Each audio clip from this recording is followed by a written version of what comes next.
श्री सतीश कुमार जी को मंच पर सादर आमंत्रित करते हैं।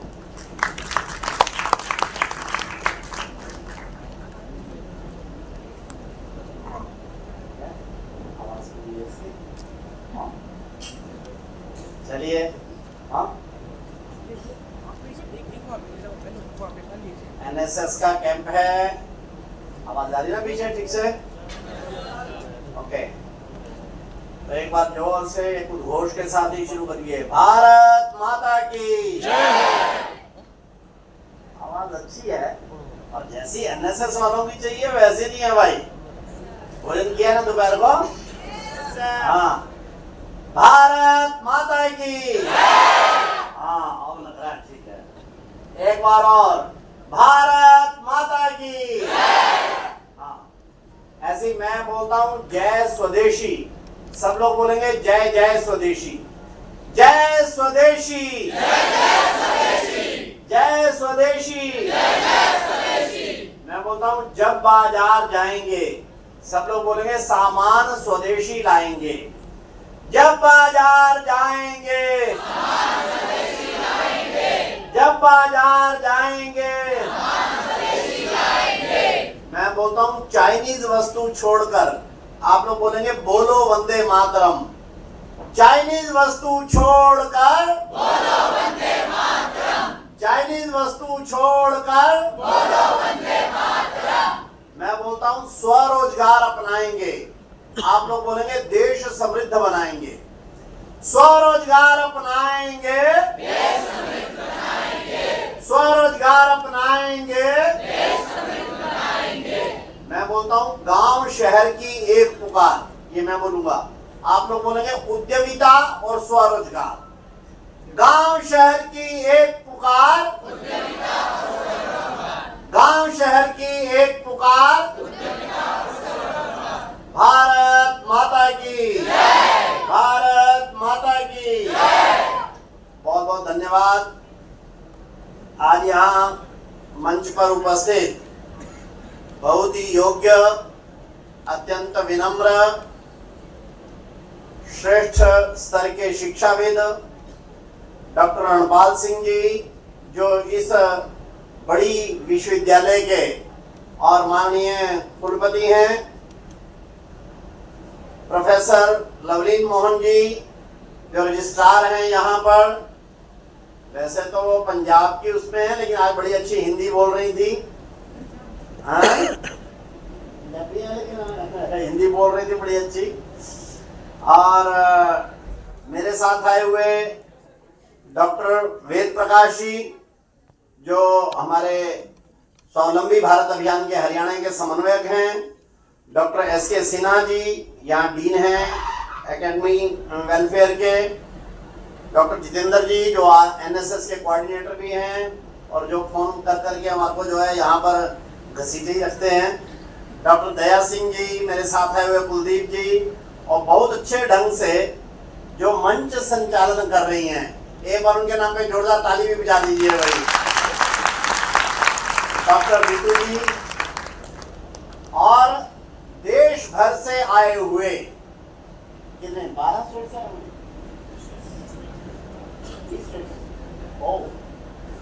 लगभग 20 स्टेट से आए हुए एनएसएस के कैडेट बोलते हो, वॉलंटियर बोलते हो, क्या बोलते हो? वॉलंटियर, एनएसएस के वॉलंटियर। एक बार आपके लिए आप सब लोग की ताली बजाइए और आपके पीछे से बजाइए।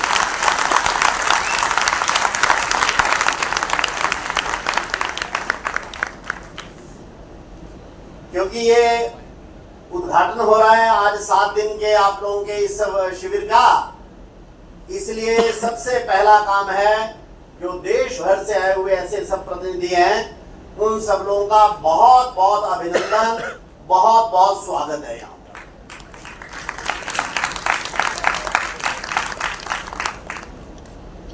आप देर से आए हैं लेकिन उससे भी ज्यादा बात है दूर से आए हैं।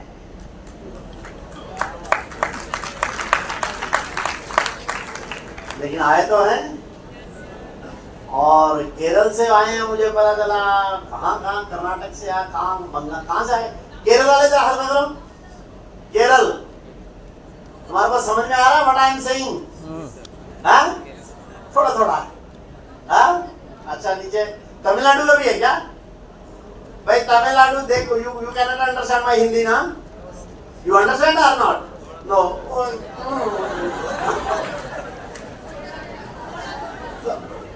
तो आपको क्या पता मैं क्या बोल रहा हूँ?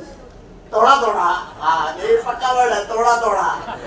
ये 7 दिन तक थोड़ा थोड़ा ही चलते रहने वाला है। जाता रहता हूँ मैं तमिलनाडु, मालूम है, वणक्कम। हाँ हाँ, ये वणक्कम जो है, जैसे हम यहाँ नमस्कार बोलते हैं, वहाँ तमिल में क्या बोलते हैं?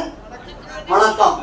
हाँ, प्रणाम, वणक्कम। हाँ, I also say to you वणक्कम। ओके, देन कर्नाटक के भी है क्या? कर्नाटक तो नहीं है। आंध्रा, तेलंगाना, तेलुगु स्टेट से? ओ, तेलुगु स्टेट से तो खूब है भाई। हाँ, फाइन, जोरदार। तो दक्षिण भारत का ये कंप्लीट हुआ, इनके लिए जोरदार ताली बजाओ भाई जरा। इसके अलावा महाराष्ट्र से भी आए हुए क्या? महाराष्ट्र नहीं है। देन उस साइड जाएंगे बंगाल। ओ, बंगाल है वे। केमचो नहीं, केमचो तो बंगाली से गुजराती में बोलते हैं। हाँ हाँ, केमन आसो क्या? खड़ी होकर बोलो ये बढ़िया। हाँ, केमन आछो। ठीक, बंगाल हो गया। असम भी है क्या? असम नहीं है। देन उड़ीसा। ओ, उड़ीसा। उड़ीसा में क्या बोलते हैं? आपका क्या हाल है? खड़ा कर बोलो। हाँ, जोरदार भाई। और बिहार भी आया क्या? बिहार? बिहार नहीं आया। और फिर इधर के स्टेट है? मध्य प्रदेश है क्या? नहीं, मध्य प्रदेश। जम्मू कश्मीर? ओ, कश्मीर से हैं। खड़े जाओ कश्मीर वाले जरा एक बार। कौन है आपके टीचर? कौन है? अच्छा, आप यहाँ पर हैं। जोरदार ताली लगाओ भाई इनके लिए। जम्मू कश्मीर से आए हैं। नहीं नहीं, 370 हटी है, वहां से आए हैं। और हैं पंजाब की गल है भाई, कितने दे हो? कौन है तो टीचर? कौन है टीचर? कौन ਤੁਹਾਡੇ? ਤੁਹਾਨੂੰ टीचर की ड्यूटी बनी थी पंजाब वाले ਨੂੰ। की है? की कहती है? जसपाल सिंह। अच्छा, तू पंजाब की मैंने कुड़ी लगती ही नहीं है, तेरी आवाज ही नहीं थोड़ा हिमाचल की होनी है कितों। ऐला वो बोली है। तुम खुद कहाँ की हो? किस जगह? हाँ, हिमाचल। तो तेरी आवाज नहीं निकलती, मैं तो पहचान लिया पंजाब की है ही नहीं। तो फिर खड़ी क्यों वही होते हैं? क्या जा चंडीगढ़ तो आई है? हाँ ठीक। आप कहाँ से हो? अच्छा, पंजाब। Okay fine. और कौन सा है? हिमाचल। हिमाचल आ गया। चंडीगढ़ यूटी से? चंडीगढ़ आगे इसी में? ओके देन, फिर तो बाकी हरियाणा ही है। उत्तर प्रदेश। अच्छा, उत्तर प्रदेश है सारा। उत्तर प्रदेश कहाँ? उत्तर प्रदेश कौन सा कॉलेज है? कहाँ से? हैं? कौन सी यूनिवर्सिटी? करण सिंह यूनिवर्सिटी इधर मेरठ। मेरठ में है? बहुत अच्छा। और कौन सा है? राजस्थान। राजस्थान, खड़े हो राजस्थान वाले। जोरदार ताली बजाओ इनका। राजस्थान में भी किसी खास, जयपुर या उदयपुर या जोधपुर से? नागौर। नागौर तो बड़ा गरज के बोल रहा है तू। नागौर ले आऊं मैं? नागौर भी। दिल्ली।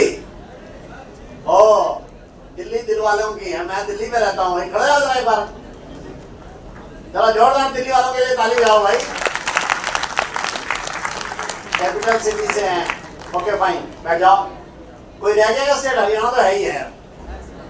हरियाणा के अलावा कोई बाहर की स्टेट रहेगी क्या? हरियाणा वाले तो होस्ट है, इसलिए इनको नहीं खड़ा करते भाई। तुम्हारी तो गिनती में नहीं है। चलो, अच्छी बात है। तो आप लोगों को अभिनंदन भी है और आप लोगों का सौभाग्य भी है कि एक ऐसे बढ़िया 7 दिन के शिविर में आए हैं आप लोग।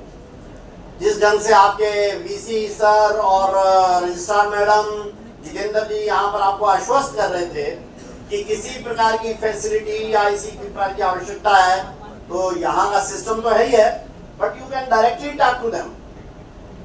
इतना एक अच्छा आश्वासन टॉप ऑफ द यूनिवर्सिटी वहां से आप लोगों को मिला है, तो इसलिए आई होप, मुझे आशा है कि ये आप लोगों का 7 दिन का शिविर ये बहुत अच्छा होगा, बहुत बढ़िया संपन्न होगा। ये एनएसएस जो है नेशनल सर्विस स्कीम का ये जो 7 दिन का ये कैंप है, ये नेशनल इंटीग्रेशन कैंप है, राष्ट्रीय एकता। हालांकि कई बार मुझे लगता है कि राष्ट्रीय एकता इसको कहने की आवश्यकता क्या है। भारत तो हजारों सालों से एक राष्ट्र रहा है, हम कभी ये 150 सालों से नहीं है ना, हम कोई 200-500 सालों के भी एक राष्ट्र नहीं है, 1000-2000 के भी नहीं है। विश्व में इस समय पर 204 देश हैं जो दुनिया का सुपर पावर आज माना जाता है। अमेरिका जानते हो कितने साल पुराना देश है? केवल 450 साल पुराना देश। जिस इंग्लैंड ने हमारे पर 200 साल राज किया, वो इंग्लैंड स्वयं 900 साल पुराना राष्ट्र है। मिडिल ईस्ट के कंट्रीज वो कितने हैं? तो वो 1300-1400 साल पुराने राष्ट्र हैं। दुनिया का सबसे बड़ा दावा जो करता है इस समय पर कि सबसे पुराना देश है, वो दावा करता है चीन, और वो भी कितना? 4000 साल का दावा करता है। लेकिन भारत कितना पुराना देश है भाई? कितना पुराना है एग्जैक्ट तो कोई भी नहीं पहुंच पाया है, लेकिन हाँ इतना जरूर कहते हैं कि रामायण काल जो है, जब राम लक्ष्मण सीता शत्रुघ्न ये हनुमान वगैरह हुआ, ये कम से कम भी 10,000 साल पुराना देश।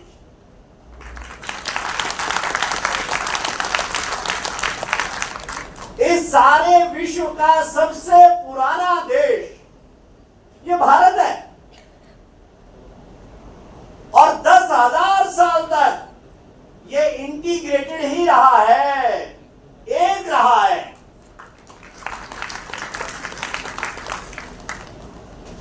विश्व के लोग हैरान हैं, देश बनते हैं, देश टूटते हैं।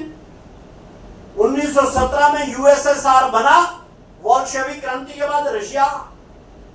1990 में आके टूट के उसके 14 देश बन गए। इंग्लैंड जिसका सारी दुनिया पे कहते हैं कि सूर्य नहीं छिपता था, आज एक छोटा सा देश रह गया, बाकी सब इधर उधर हो गए। कोरिया बड़ा भारी वो था, लेकिन 2 उत्तर कोरिया दक्षिण कोरिया हो गए। भारत 10,000 साल से अधिक साल से एक राष्ट्र, इंटीग्रेटेड राष्ट्र, एक भारत, इस नाते से रहा। इसलिए प्रधानमंत्री ने उद्घोष दिया, एक भारत श्रेष्ठ भारत। और कैसा किया? और ये ऐसे नहीं हो गया। हमारे जो पुरखे थे उन्होंने सहज रूप से ऐसा किया। 10,000 साल से भी पहले एक यहां के महापुरुष हुए शिव, भगवान भी मानते हो, सारा देश पूछता है। भगवान शिव की जो पत्नी थी पार्वती, उसके पिता थे राजा दक्ष। राजा दक्ष कुछ अपने कारणों से शिव को बहुत उत्तम नहीं मानते थे। उन्होंने एक बार बहुत बड़ा यज्ञ रचाया, और यज्ञ रचाने के लिए उन्होंने सबको न्योता भेजा, सब राजाओं को, विद्वानों को, सबको न्योता भेजा। लेकिन जानबूझकर उन्होंने अपने दामाद शिव को ही न्योता नहीं भेजा। बहुत से लोग जाने लगे, राजा दक्ष के यहाँ यज्ञ है, जाना है सबको। तो पार्वती ने देखा बहुत से लोग इधर से जा रहे हैं, उधर से जा रहे हैं। उन्होंने पूछा, कहां जा रहे हैं आप लोग? अरे क्या बात कर रही हैं, आपको पता नहीं है? उन्होंने कहा नहीं, अरे तुम्हारे पिता राजा दक्ष ने चक्रवर्ती यज्ञ रचाया है, हमको निमंत्रण आया, हम वहां जा रहे हैं। क्या मेरे पिता ने? उन्होंने कहा हाँ, वहीं तो जा रहे हैं हम सब लोग। ठीक है, तो उसने शिव के पास आकर बोली, देखो ऐसा है, पिताजी ने यज्ञ रचाया है, बहुत बड़ा यज्ञ रचाया है, सारे जा रहे हैं, हमको भी चलना चाहिए। उन्होंने कहा अरे हमारे को तो कोई निमंत्रण नहीं आया, तो हमारे को क्यों जाना चाहिए? उन्होंने कहा अरे भूल गए होंगे, ऐसा थोड़ी हो सकता है, मेरे पिता हैं, मैं उनकी लड़की हूं, आप दामाद हैं, ऐसा थोड़ी होता है कि अपनी लड़की और दामाद को बुलाए ना। शिव कहने लगे ऐसा है, मुझे मालूम है मेरे ससुर का, उनके दिमाग में मेरे बारे में कोई अच्छा विचार नहीं है, मैं जानता हूं, इसलिए मैं नहीं जाऊंगा। उन्होंने कहा नहीं चलना होगा। मैंने कहा देखो मैं तो जाऊंगा नहीं, तुम उनकी लड़की हो, तुम अपने घर में जाने के लिए तुम्हारे को निमंत्रण की जरूरत नहीं है, तुम जा सकती हो, मैं दामाद हूं, मैं बिना बुलाए नहीं जाऊंगा। तो पार्वती ने सोचा कोई थोड़ा कंफ्यूजन है, ये नाराज है, कोई बात नहीं, मैं जाके मना लूंगी। उसने कहा मैं जाऊंगी फिर? उन्होंने कहा हाँ जाओ। तो पार्वती गई वहां पर, राजा दक्ष ने उसका तो स्वागत किया। तो इसने पूछा आपने सारी दुनिया के सब लोगों को बुलाया है? उन्होंने कहा हाँ, लेकिन आपने अपने दामाद को नहीं बुलाया, भूल गए? नहीं भूला नहीं, मैंने जानबूझकर नहीं बुलाया, उसको पता चलना चाहिए, वो समझता है क्या आपने, ऐसा कुछ तो नहीं बोले। पार्वती को गुस्सा लगा बहुत, अरे आप मेरे पति के बारे में ऐसा बोलते हैं, आप मेरे पिता होकर बोलते हैं? उन्होंने कहा हो। उन्होंने कहा नहीं कोई बात नहीं, छोड़िए, लेकिन इनको बुलाइए। इन्होंने कहा नहीं बुलाऊंगा। तो पार्वती को इतना क्रोध आया कि वहां पर जो यज्ञ चल रहा था, पार्वती उठी और उन्होंने कहा कि पिता अगर आप अपने दामाद का भी स्वागत नहीं कर सकते तो मेरा भी नहीं कर सकते, और ऐसा मेरे घर के अंदर यज्ञ हो रहा है और मैं ऐसा होने नहीं दूंगी। और वो कहते कूद गई उसी के अंदर, यज्ञ के अंदर जैसे कूद गई तो पार्वती जल गई सारी। तो एकदम सारे भागे, वो गण शिव ने भेजे थे कुछ गण पार्वती की रक्षा के लिए, वो भागे वापिस और जाके शिव को बताया कि भाई क्या नाम है, माँ पार्वती तो ऐसे यज्ञ के अंदर कूद गई है। और शंकर को जैसे ये पता चला तो शंकर शंभू खोल दे आंख तो उड़ जाए तंबू। तो वो तो चढ़ा, उन्होंने घुमाया अपना डमरू और सारे गण लगा चलो, और वहां जाके पहुंचे राजा दक्ष, सब मार पीट के भगा दिए सब के सब। उन्होंने क्या सारा विध्वंस कर दिया और वहां यज्ञ पर पहुंचे। उस समय पर वहां पार्वती की लाश आधी जली हुई थी, उन्होंने तुरंत उस लाश को उस पर उठाया और इतने क्रोध थे संपूर्ण धरती का चक्कर लगाने लगे। त्राहिमाम हो गया, क्यों? शंकर तीसरा नहीं तो खोल दे तो किसकी मजा, कोई नजदीक नहीं जा सकता। तब लोग गए ब्रह्मा जी के पास कि ब्रह्मा जी कुछ तो करो, शिव सारे उसमें घूम रहे हैं और तांडव हो रहा है, सारी सृष्टि हिल पड़ी है, उन्होंने क्या करें पता नहीं। उन्होंने कहा मैं कुछ नहीं कर सकता, विष्णु के पास जाओ। विष्णु ने कहा कि इस समय पर कोई भी शिव के नजदीक नहीं जा सकता है, जब तक ये लाश उनकी जो पार्वती की है उसके कंधे पर रहेगी तब तक वो शांत नहीं होंगे, लेकिन उस लाश को कोई उतार नहीं सकता है। तो विष्णु ने कहा मैं एक काम करता हूं, मैं सुदर्शन चक्र डालता हूं, शिव मेरे को कुछ नहीं कह सकते। और उन्होंने सुदर्शन चक्र डाला तो मां पार्वती का एक एक अंग करके गिरने लगा, पैर गिरे, टांगे गिरी, ऊपर ऐसा गिरा, ये गिरा, वो गिरा, सारे उसमें 52 स्थानों पर 52 स्थानों पर मां पार्वती के एक एक अंग करके सब जगह गिर गए। और जहां जहां अंग गिरे वहां वहां एक शक्ति पीठ बन गया। जहां उनके नैन गिरे वो नैना देवी हो गई हिमाचल में, जहां उनका काम अंग गिरा वो असम में कामाख्या देवी हो गई, ऐसे कुरुक्षेत्र में एक स्थान, इस सारे देश में। लेकिन किसी ने देखा, पूछा कहां है? आज वो 52 शक्ति पीठ है। संपूर्ण देश में ये मान्यता है कि जो भी व्यक्ति ये 52 शक्ति पीठ पर घूम जाता है उसका इस दुनिया का चक्र पूरा हो जाता है। ये 52 शक्ति पीठ कहां है? ये संपूर्ण भारत में फैले हुए हैं। ये केरल में भी है, ये हरियाणा में भी है, ये असम में भी है, ये आज का जो पाकिस्तान बन गया, क्योंकि ये तो पुराना भारत है, उसमें भी है, हिमाचल में भी है, संपूर्ण भारत में ये एक करने वाला ये शिव शंकर का जो पहला वो हुआ है, राष्ट्रीय एकता का सबसे पहला वो 52 शक्तिपीठ संपूर्ण भारत में फैले हुए।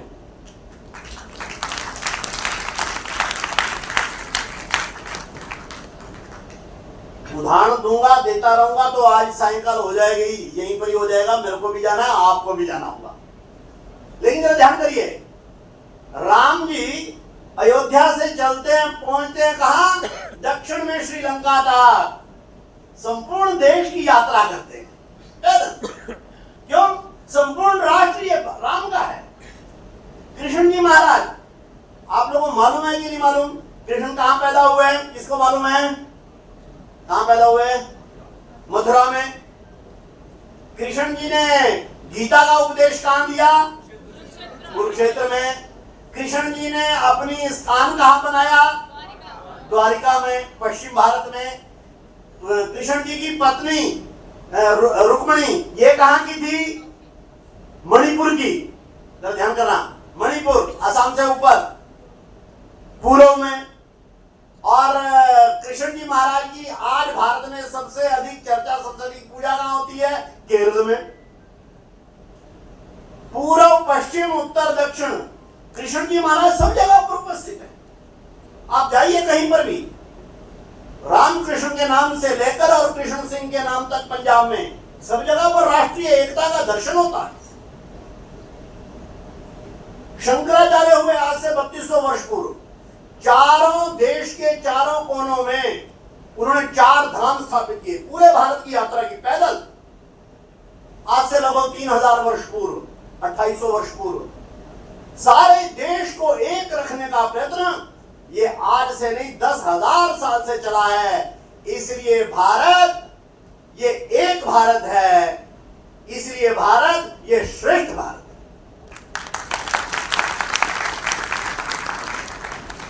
हम ये राष्ट्रीय एकता शिविर कोई नया नहीं लगा रहे ना, ये 10,000 साल से हमारी परंपरा चल रही है। इसलिए मैं कहता हूं आप सब सौभाग्यशाली हैं कि इस राष्ट्रीय एकता शिविर में आए अनेक लोग, खासकर राजनीतिक लोग तो बांटने वाटने में लगे रहते हैं, हमेशा कुछ ना कुछ इधर उधर करते हुए ना। ऐसे कितने लोग आए, ये आज के राजनीतिकों की खास बात नहीं है, पहले वाले भी ऐसे रहे होंगे कुछ। लेकिन ये देश सांस्कृतिक रूप से, ये देश सामाजिक रूप से, ये देश शैक्षिक रूप से दुनिया के अंदर 10,000 सालों से एक राष्ट्र के रूप में खड़ा है और अगले 10,000 साल तक भी एक राष्ट्र के रूप में ही रहेगा। यहां पर आप जैसे बता रहे हो, केरल से लेकर बंगाल तक के और जम्मू कश्मीर से लेकर, जिसको हम कहते हैं कश्मीर से कन्याकुमारी। कन्याकुमारी कहां है? तमिलनाडु का अंतिम छोर है। कश्मीर कहां है? हम सब जानते हैं, जम्मू कश्मीर यहां ऊपर का भाग है। कश्मीर से कन्याकुमारी और कच्छ से कामरूप, ऐसा एक भारत, ये राष्ट्रीय एकता, इसको एनएसएस ने और मजबूती देनी। क्यों? अगर इसकी एकता पे जरा सा भी खंडित हुआ, ये शरीर एक है, जरा सा भी खंडित हुआ, एक छोटी उंगली का ऊपर का नाखून उखड़ जाए तो दर्द केवल उंगली में नहीं होता है, कहां होता है? सारे शरीर में होता है। एक हिस्सा बहुत छोटा सा, मणिपुर में प्रॉब्लम चल रही है कुछ, सारा देश चिंतित है। अरे हमारा को क्या फर्क पड़ता है भाई, हम तो सब कोई मजे में हैं। नहीं, मणिपुर में प्रॉब्लम चल रही है ना, सारे देश में चिंता है। कोई आतंकवादी घटना हो जाती है, सारे देश में एकदम वो होता है। मैं पिछले दिनों आंध्र प्रदेश में गया हुआ था, उन दिनों में यहाँ कश्मीर में कोई बम विस्फोट हुआ, कोई 7-8 लोग मारे गए। अब यहाँ हुआ, किसी ने, मैं आंध्र प्रदेश में था, वो वहां मीटिंग कर रहे थे, अरे क्या हुआ? अरे जम्मू कश्मीर में फिर से 370 के बावजूद भी बम फूट गए। क्यों?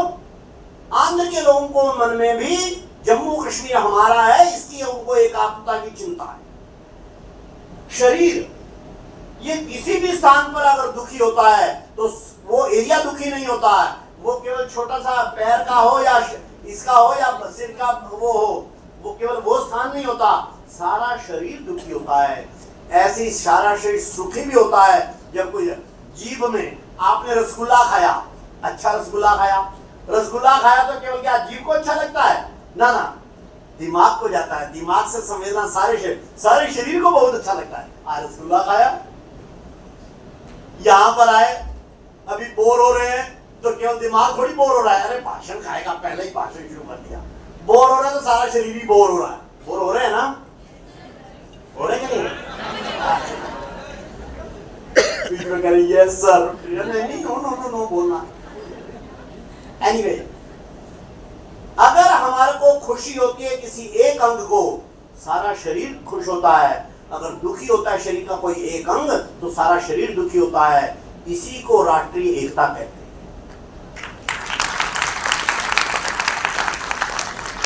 हम जब यहां से 18 तारीख को जाएंगे, इस विचार को मजबूत करके जाना, यही एनएसएस के इस शिविर का मैंडेट है, यही इसका केंद्रीय विचार।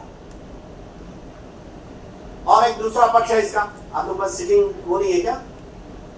ठीक है ना, पंजाब दे हो, कितने दूर आए हो, कितने? हाँ यार बह जाओ, इन्नियां सारियां पईयां ने कुर्सियां, हो जाओ जिथे 2-3 पहिया उत्थे बैठ जाओ, नहीं इधर आ जाओ, नहीं सीढ़ियों में बैठ जाओ, बैठ जाओ बैठ जाओ। ये इसी यूनिवर्सिटी का होंगे लगता है। हाँ हाँ ठीक है, बैठ जाओ।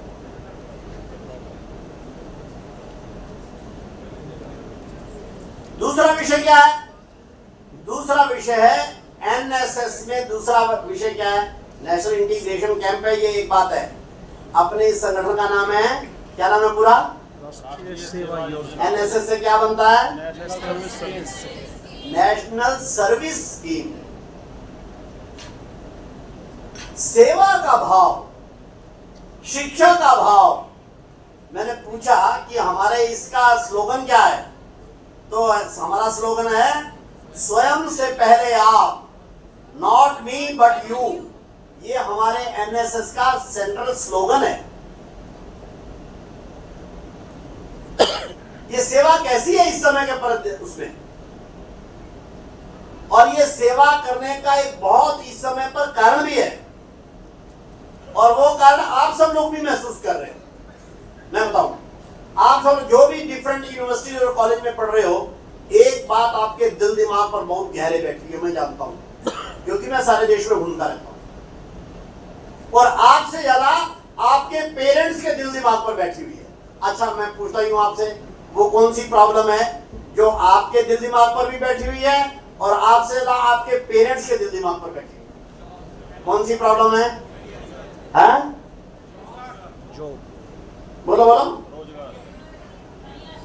Career, job, employment, future, this is all that. यही ना? ठीक, यही ना? कुछ हो रहा है? आग्रह करो जी, बोले तो हाँ यही, मुझे आग्रह करो। ठीक, इस समय पर भारत में मैं 200 से अधिक यूनिवर्सिटियों में गया हूं। सब जगह जाकर मैंने ये सेम प्रश्न पूछा है कि आपके दिल दिमाग पर सबसे बड़ी चिंता क्या है, या आपके पेरेंट्स की सबसे बड़ी चिंता क्या है? तो जो आपने उत्तर दिया वही सब जगह उत्तर मिलता है। इसका कोई समाधान अपने पास है क्या? जो ये सबसे बड़ी चिंता है कि मेरी ये पढ़ाई पूरी होने के बाद, after getting out of my university और college, after doing my graduation और पोस्ट ग्रेजुएशन और एमफिल, पीएचडी, व्हाटएवर, उसके बाद मेरे को कोई जॉब मिलने वाली है क्या? मेरा कोई कैरियर है क्या? मेरे को एम्प्लॉयमेंट कोई मिलने वाला है? मेरा कोई इनकम सोर्स बनने वाला है या नहीं है? ये हमारे दिल दिमाग पर सबसे बड़ा क्वेश्चन रहता है। इसका कोई सॉल्यूशन है क्या? क्या है? सबसे पहले कौशल विकास है? सर किसी भी कंपनी में हम जाएंगे, हाँ वहाँ पर सर सबसे पहले हमसे एक ही सवाल पूछा जाता है कि आपके पास एक्सपीरियंस क्या है। हाँ, और वो एक्सपीरियंस हमें जो है ऐसे ही नहीं मिल जाता कि हम पढ़ रहे हैं उससे मिलेगा। इस तरह से किसी भी तरह की कार्यक्रम को ज्वाइन करने से या अपने कौशल विकास से, इस तरह की चीज़ों में जुड़ने से ही हमें वो प्राप्त होता है। हमारे जो सर्टिफिकेट्स हैं ठीक है। और हाँ बोलो लास्ट में, ऊंचा बोलो। अरे वो है क्या कॉर्डलेस है क्या, इसको दो कॉर्डलेस दो। हाँ बोलो, ऊंचा बोलो यार, एनएसएस के हो। क्या करना चाहिए? स्किल पर फोकस करना चाहिए। हाँ, और भी कोई बोलना चाहता बोलो जरा। सर जैसे कि एनएसएस जो काम कर रहा है, यहाँ पर नेशनल इंटीग्रेशन कैंप लग रहे हैं, तो यहाँ पर हम एक दूसरे से मिल सकते हैं, इंटरेक्ट कर सकते हैं, कोऑर्डिनेट कर सकते हैं। अब जैसे मुझे एडवोकेसी के फील्ड में जाना है, इसमें लिटिगेंट वाली फील्ड में जाना है, तो उसमें it's all about your advertising, your skills and experience. आप अगर लोगों से मिलोगे, लोगों से जुड़ोगे, तभी आपको पता चलेगा कि क्या है माहौल और ये सब चीजें। तो हमें स्किल्स पर और अपने जो पर्सनैलिटी डेवलपमेंट है उस पर ध्यान देना चाहिए और स्किल्स पर फोकस करना चाहिए। ठीक, और हाँ, माइंडसेट और पॉजिटिविटी। माइंडसेट और पॉजिटिविटी, उससे एम्प्लॉयमेंट कैसे बनेगा? एजुकेशन से सर। एजुकेशन तो हो गई, मानो आपने एमए कर लिया, एमएससी कर ली, एमटेक कर ली, उस लेवल पे नहीं करते सर कि हम अपना सेल्फ अवेयरनेस उस फील्ड में लो दिखा माइक पाएं। लो, माइक लो जरा। हम एजुकेशन उस लेवल पे नहीं कर पाते कि हमारा खुद का माइंडसेट क्रिएट नहीं हो पाता कि हम उस लायक है या नहीं। ओके ओके, ठीक है। देखिए, इसमें सबसे बड़ी एक प्रॉब्लम है हमारे एम्प्लॉयमेंट में, वो है कि एम्प्लॉयमेंट की जो हम डेफिनेशन हम समझते हैं, वहां पर ही कुछ प्रॉब्लम है। जब मैं कहता हूं मेरे को एम्प्लॉयमेंट चाहिए, हमारे को मेरा फ्यूचर चाहिए, मेरा कैरियर चाहिए, एग्जैक्टली क्या मतलब है उसका? मुझे क्या चाहिए? हैं? क्या चाहिए? हम सोचते हैं कि मेरा फ्यूचर, मेरा कैरियर यानी क्या है, मुझे एक जॉब चाहिए, और जॉब भी कौन सी चाहिए? सरकारी चाहिए। और सरकारी भी कहां चाहिए? घर के नजदीक चाहिए, और घर के अंदर ही मिल जाए तो सबसे बढ़िया है, जो कि मिलती नहीं। आप लोगों को सबसे बड़ी प्रॉब्लम हमारी यहीं शुरू हो जाती है, जब एम्प्लॉयमेंट की, फ्यूचर की, कैरियर की एक रॉन्ग डेफिनेशन जो हमने दिमाग में फंसा रखी है या फंसा दी गई है। अच्छा, तुम तो बड़ा हो रहे हो, तो दो भाई इसको माइक दो। ये देखो है जरा करने वाला। हाँ दे दे दे दे। जैसे रुका नहीं जा रहा था, मैंने हाथ पे। Good afternoon, all the esteemed dignitaries present over here and you sir. ठीक ठीक, हाँ Actually the thing is, okay, हाँ the perspective, हम लोग जैसे सोचते हैं ना सर, जॉब 12 के बाद ग्रेजुएशन के बाद मास्टर्स के बाद पीएचडी के बाद पोस्ट डॉक्टरेट, हाँ डिग्रीज आते जाते हैं सर। प्रॉब्लम यही है हम लोगों का इंडिया में सबसे बड़ा, हम लोग सोचते हैं हम लोगों को जॉब चाहिए। सबसे बड़ा प्रॉब्लम यही हम लोग का है कि हम लोग ये नहीं सोचते हम लोगों को क्या चाहिए। बात मतलब ये चलो, चीज कि हाँ। हम मेरा पास क्या है आप skills है। सुनो, ऐसा कि अभी ना थोड़ा समय, आप ब्रीफ में कोई एक पॉइंट बताना चाहते हो तो बोलो। The thing is, sir, first of all, hard skill, soft skill, and the interpersonal communication with the empathy management. Okay, ठीक है। देखिए, सबसे बड़ी बात ये है, हम कुछ ऐसी अपने आप में दिमाग में ऐसी चीजें डाल बैठे हैं और उसमें फंस गए। हम लोग सोचते हैं कि हमारे को एम्प्लॉयमेंट यानी एक जॉब चाहिए, और जॉब भी गवर्नमेंट जॉब चाहिए। लेकिन किसको मालूम है गवर्नमेंट जॉब कितनी होती है?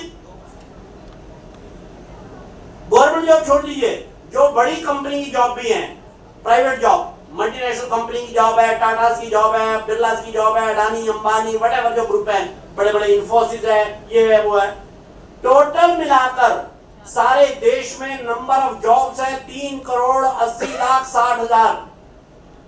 भारत की लेबर फोर्स है 52 करोड़।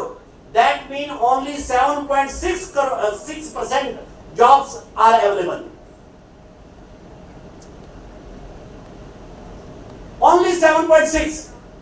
चलो राउंड फिगर में करें तो 8%। यहां पर लड़के बैठे हैं, लड़के लड़कियां 200, यहां कुर्सियां रख दी जाए केवल 16। ये 16 लड़के लड़कियां तो कुर्सी पर बैठ जाएंगे ठीक से, बाकी जो 184 लड़के लड़कियां हैं वो साइड में खड़े रहेंगे इंतजार करने के लिए, इसमें से कोई हटे तो मैं यहां पर बैठूं।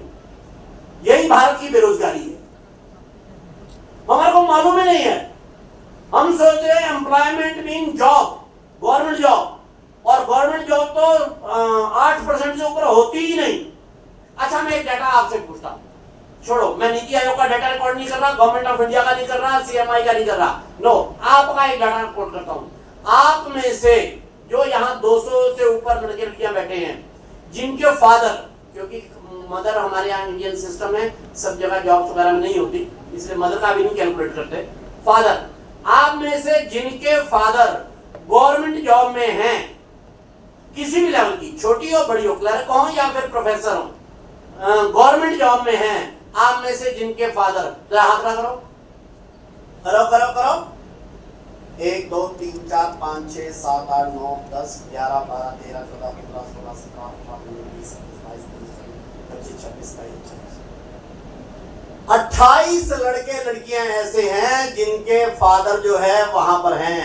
अब यहाँ 250 लड़का लड़कियां बैठा है, 27 या 28 लड़कों के फादर हैं, क्या नाम है गवर्नमेंट, उसमें कितना परसेंट हुआ?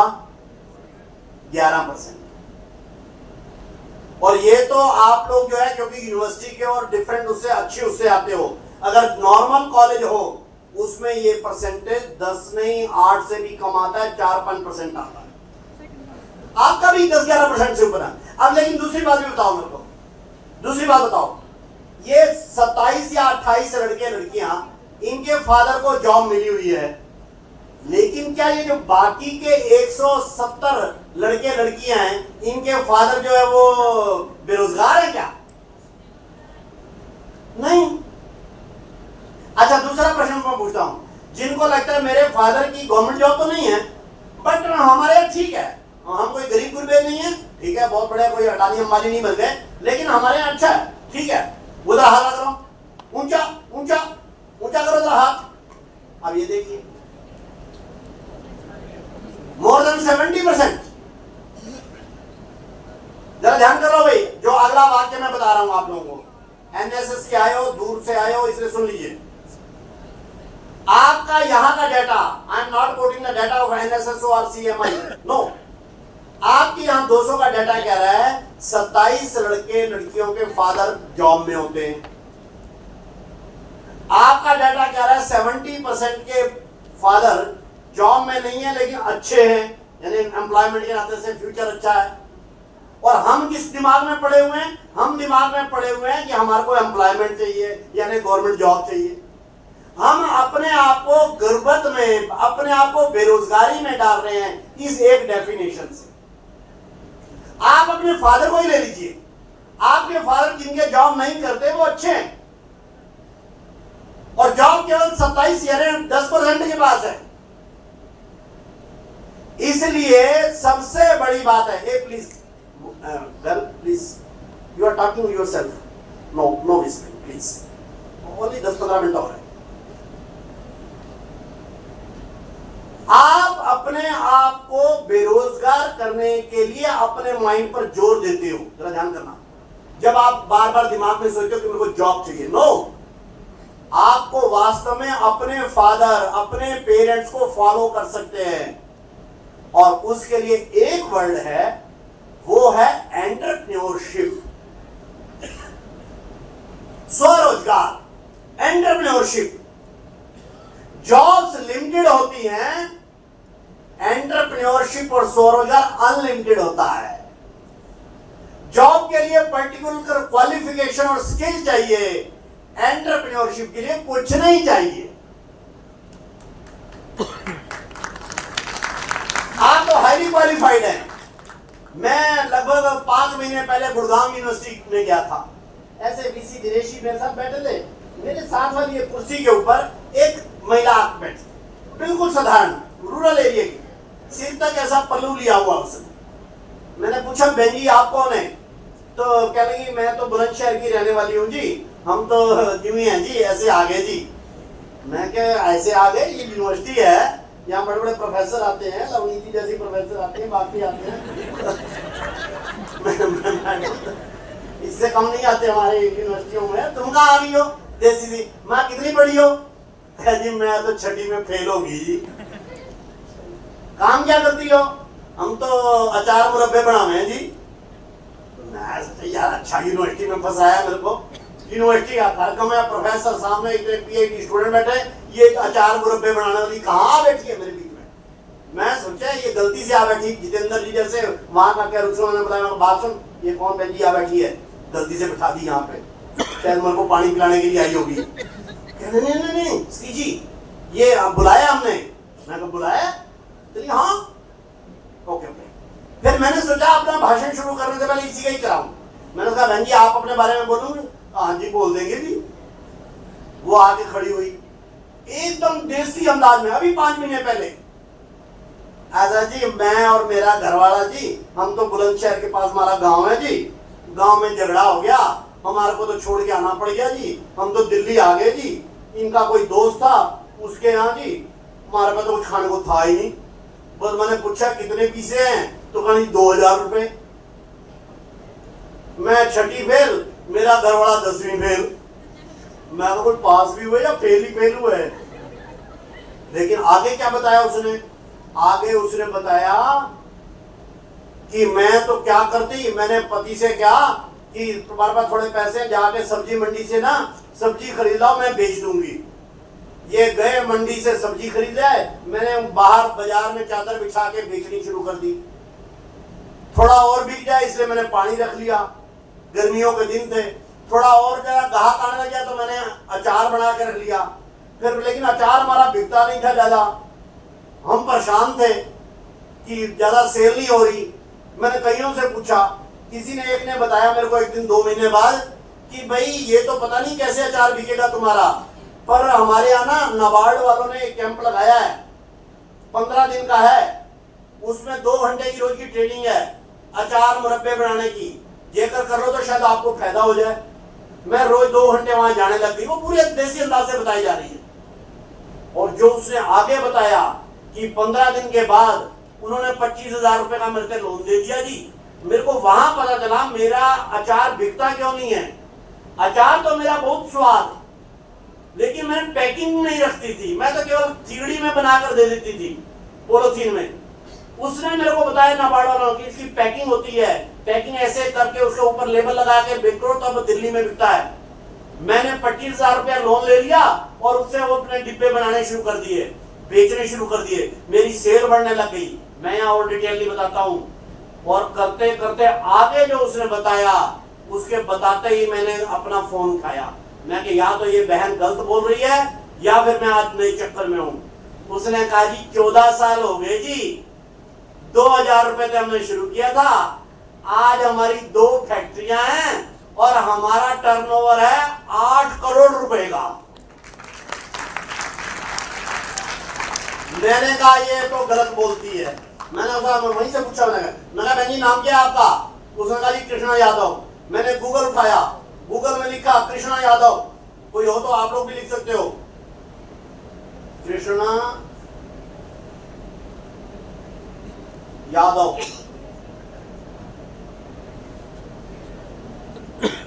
कृष्णा यादव।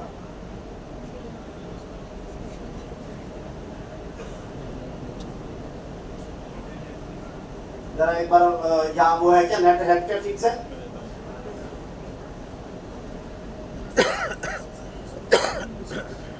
हाँ ये देखिए, ये देखिए आगे का जो मैंने फोटो देखा वास्तव में, तो आपको बता दूं, ये देखिए यहां से दिख रहा है क्या? ये फोटो यहां से दिख रहा है क्या आप लोगों को? दिख रहा है? गूगल में सर्च करिए कृष्णा पिक्कल या कृष्णा यादव। ये 5 महीने पहले मेरे साथ यहां बैठी थी ये बहन, और इसने बताया मेरे को प्रधानमंत्री मोदी जी हाथ जोड़ के खड़े हैं। प्रोफेसर साहब तो मोदी जी से मिलने का चांस आया? नहीं आया उसे, नहीं आया। इतने बड़े प्रोफेसर को नहीं मिलने का चांस नहीं आता, और यहां पर मोदी जी उस छठी फेल महिला के आगे हाथ जोड़कर खड़े हैं। क्यों? मैंने पूछा इससे कि हाथ क्यों जोड़े? इन्होंने कहा जी मैंने उनको बताया कि मेरी फैक्ट्री में 800 औरतें काम करती हैं, मैंने 800 लोगों को जॉब दे रखी है। छठी फेल महिला 2000 रुपए गांव से निकाले हुए और 800 लोगों को जॉब दे सकते हैं। उसका कारण केवल एक है, उस महिला के पास कोई एजुकेशन नहीं, उसके पास कोई बैकग्राउंड नहीं, कोई पैसा नहीं, कोई लोन नहीं, कोई बैंक नहीं, कुछ नहीं, केवल एक ही उसके पास गुण था और उस गुण का नाम है एंटरप्रेन्योरशिप, उद्यमिता।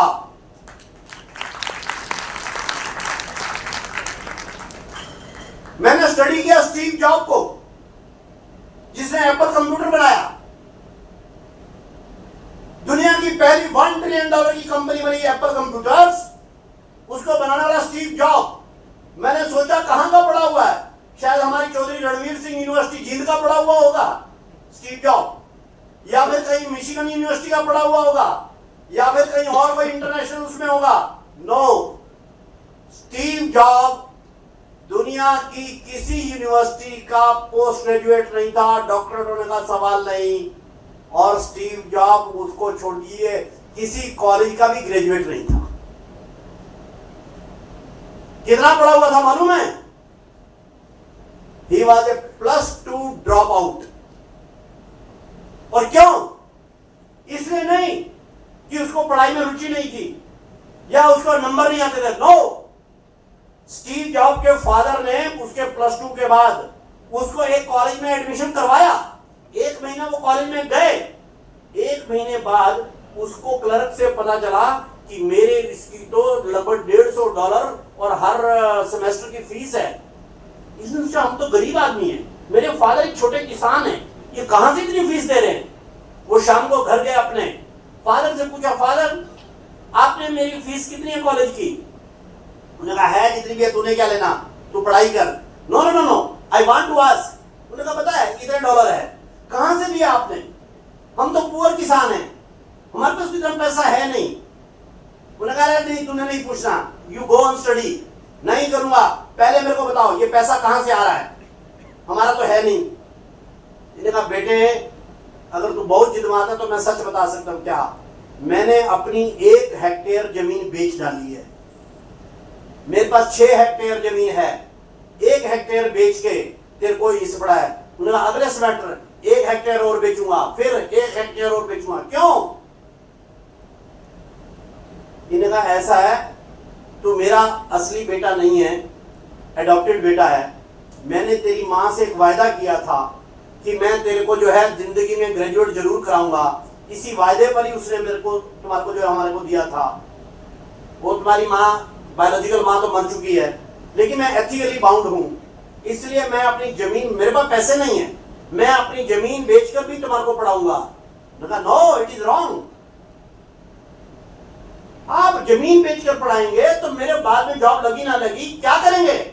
उन्होंने कहा जो करेंगे, मैं एथिकली बाउंड हूं। उन्होंने कहा लेकिन मेरे लिए बाउंड है ना? हाँ, मैं ही आपको उस वायदे से मुक्त करता हूं और मैं कल से कॉलेज नहीं जा रहा हूं। और स्टीव जॉब जिंदगी में कभी किसी कॉलेज में नहीं गए। वही कॉलेज में किस नहीं थी, वो उन्होंने किया केवल। और आपको बता दूं, स्टीव जॉब जिंदगी केवल कितने वर्ष जिए किसी को मालूम है? स्टीव जॉब की डेथ कितनी उम्र में हो गई? ओनली 52 इयर्स की उम्र में। जरा ध्यान करना, ओनली 52। मरने से पहले उनका बड़ा प्रसिद्ध भाषण है स्टैनफोर्ड यूनिवर्सिटी के अंदर, यूएस में। उसका टाइटल है स्टे हंग्री स्टे फुलिश। कभी जिंदगी में, अच्छा अब मैं पूछता हूं, आप में से जिन्होंने स्टीव जॉब का stay hungry stay foolish lecture पढ़ा या सुना है, हाथ उठा करो। करो, 1 2 3 only. No, it is wrong. बैठो। आप लोग जरा ध्यान करो भाई, जो यहां बैठे हो, आजकल प्रॉब्लम नहीं है ना, फोन पे तुरंत लिखो, तुरंत आता है सबको। स्टीव जॉब का स्टैनफोर्ड यूनिवर्सिटी में दिया गया प्रसिद्ध भाषण केवल 14 मिनट और 30 सेकंड का वो भाषण है। Only 14 minutes and 30 seconds with the title stay hungry stay foolish. और उसमें भी अपने जीवन की 3 स्टोरी सुनाते हैं वो। हम जितने भी लड़के लड़कियां बैठे, हमारी पढ़ाई, हमारी फैमिली बैकग्राउंड, हमारी आर्थिक बैकग्राउंड, इन सब से स्टीव जॉब नीचे थे। पर दुनिया की सबसे पहली $1 ट्रिलियन की कंपनी बनाने में सफल हुआ स्टीव जॉब, क्योंकि उसके पास कोई ना एजुकेशन थी, ना पैसा था, ना अधिकार था, ना कुछ था। उसके अंदर एक ही गुण था, उस गुण का नाम है एंटरप्रेन्योरशिप, उद्यमिता।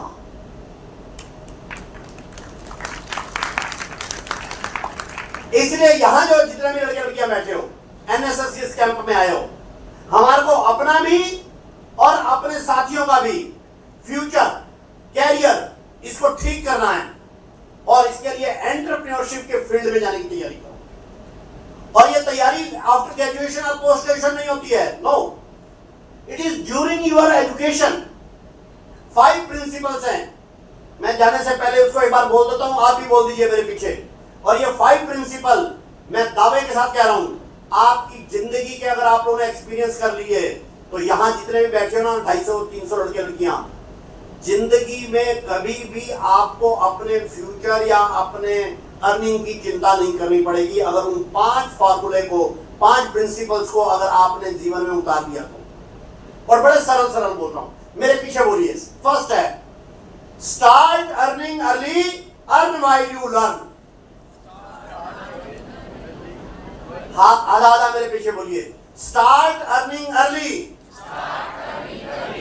Earn while you learn. Start earning early, earn while you learn. Bharat का सबसे अमीर लड़का, छोटा, ओयो रूम्स वाला, क्या नाम है उसका, रितेश अग्रवाल, उससे लेकर एलॉन मस्क तक को मैंने स्टडी किया। सभी ने 15, 16, 17, 18, 19 साल की कमाई में शुरू किया। आपको मालूम है कि नहीं मालूम, एलॉन मस्क जो दुनिया का अमीर आदमी है, बीएससी का पढ़ाई करते हुए अपना खर्चा अपने एक रेस्टोरेंट में काम करते हुए निकालता था। एंटरप्रेन्योरशिप का पहला वो है, you don't go up to 25, 27, no, 15, 16, 17 साल में छोटी कमाई शुरू कर दीजिए। मेरे पीछे बोलिए। Start earning early, earn while you learn. Second है don't be job seeker, be job provider. Don't be job seeker, be job provider. Third है think big, think new, think out of box. छोटा छोटा करके मेरे पीछे बोलिए। Think big, think new, think out of box. Fourth है be passionate, hard working, risk taking, reliable and techno savvy. और पांचवा और अंतिम है नेशन फर्स्ट, स्वदेशी मस्ट। नेशन फर्स्ट, स्वदेशी मस्ट। आप कह सकते हैं नेशन फर्स्ट, स्वदेशी मस्ट का ये इससे इनकम से क्या संबंध है? अपने देश में अमीर लोग तो बहुत हुए।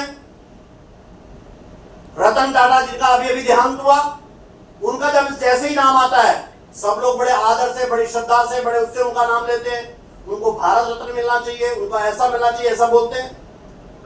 लेकिन एक दूसरा भी है, वो भी ऐसी अमीर था रतन टाटा की तरह, बड़ा उसकी भी एयरलाइन थी। रतन टाटा की एयरलाइन है तो उसकी भी एयरलाइन थी। उसकी एयरलाइन का नाम था किंगफिशर। क्या नाम है उसका? विजय माल्या। उसका भी डाइवर्सिफाइड बिजनेस था, अरबों रुपए का बिजनेस था। लेकिन अभी कहां पर है? दुनिया भर में घूमता फिर रहा है, भागता फिर रहा है। एजेंसियां उसके मगर पड़ी हैं। क्यों? क्योंकि उसने कभी भी नेशन फर्स्ट नहीं रखा, स्वदेशी मस्ट का सवाल नहीं। जब आप एंटरप्रेन्योर बनते हैं, अर्निंग होती है, तब आप में लालच आ जाता है। अगर आपके दिल दिमाग में रहा नेशन फर्स्ट, जैसे रतन टाटा का, मुंबई के होटल पर ताज पर हुआ हमला, ताज के अंदर के 34 कर्मचारी मारे गए, लेकिन बाहर 115 मारे गए। रतन टाटा ने कहा मैं केवल 34 अपने कर्मचारियों के क्या नाम है जीवन की देखरेख नहीं करूंगा, उनके बच्चों की देखरेख नहीं करूंगा। नो, ये बाहर भी जो 150 और लोग मरे हैं, ये सब भी मेरे ही बच्चे हैं। इसलिए उन्होंने कहा मैं सभी 194 लोगों की चिंता करूंगा।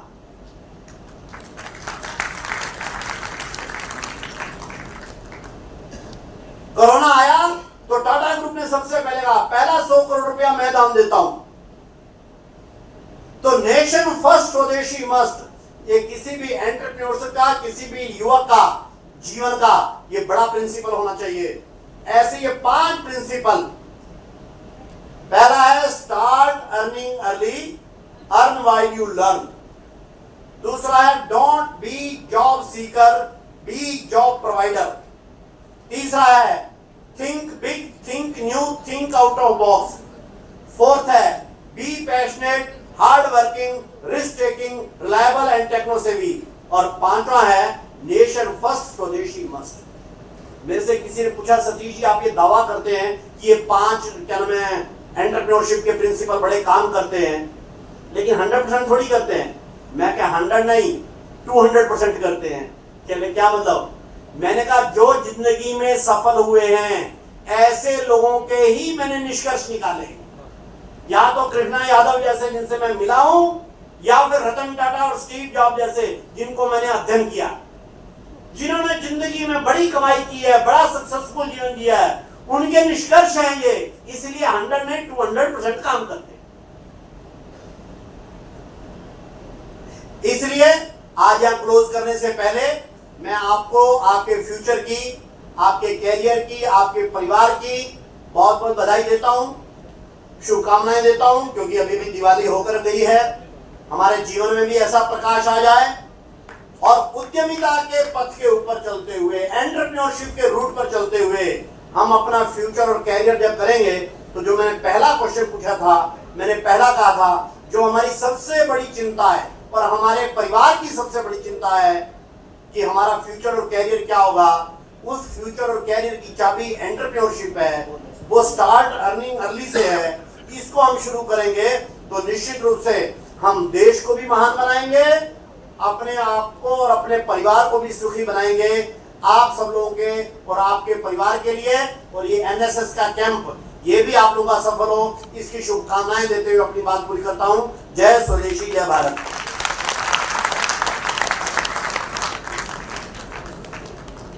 धन्यवाद श्रीमान जी। हम बहुत सौभाग्यशाली हैं कि हमें आपके विचारों और अनुभवों से लाभान्वित होने का अवसर प्राप्त हुआ।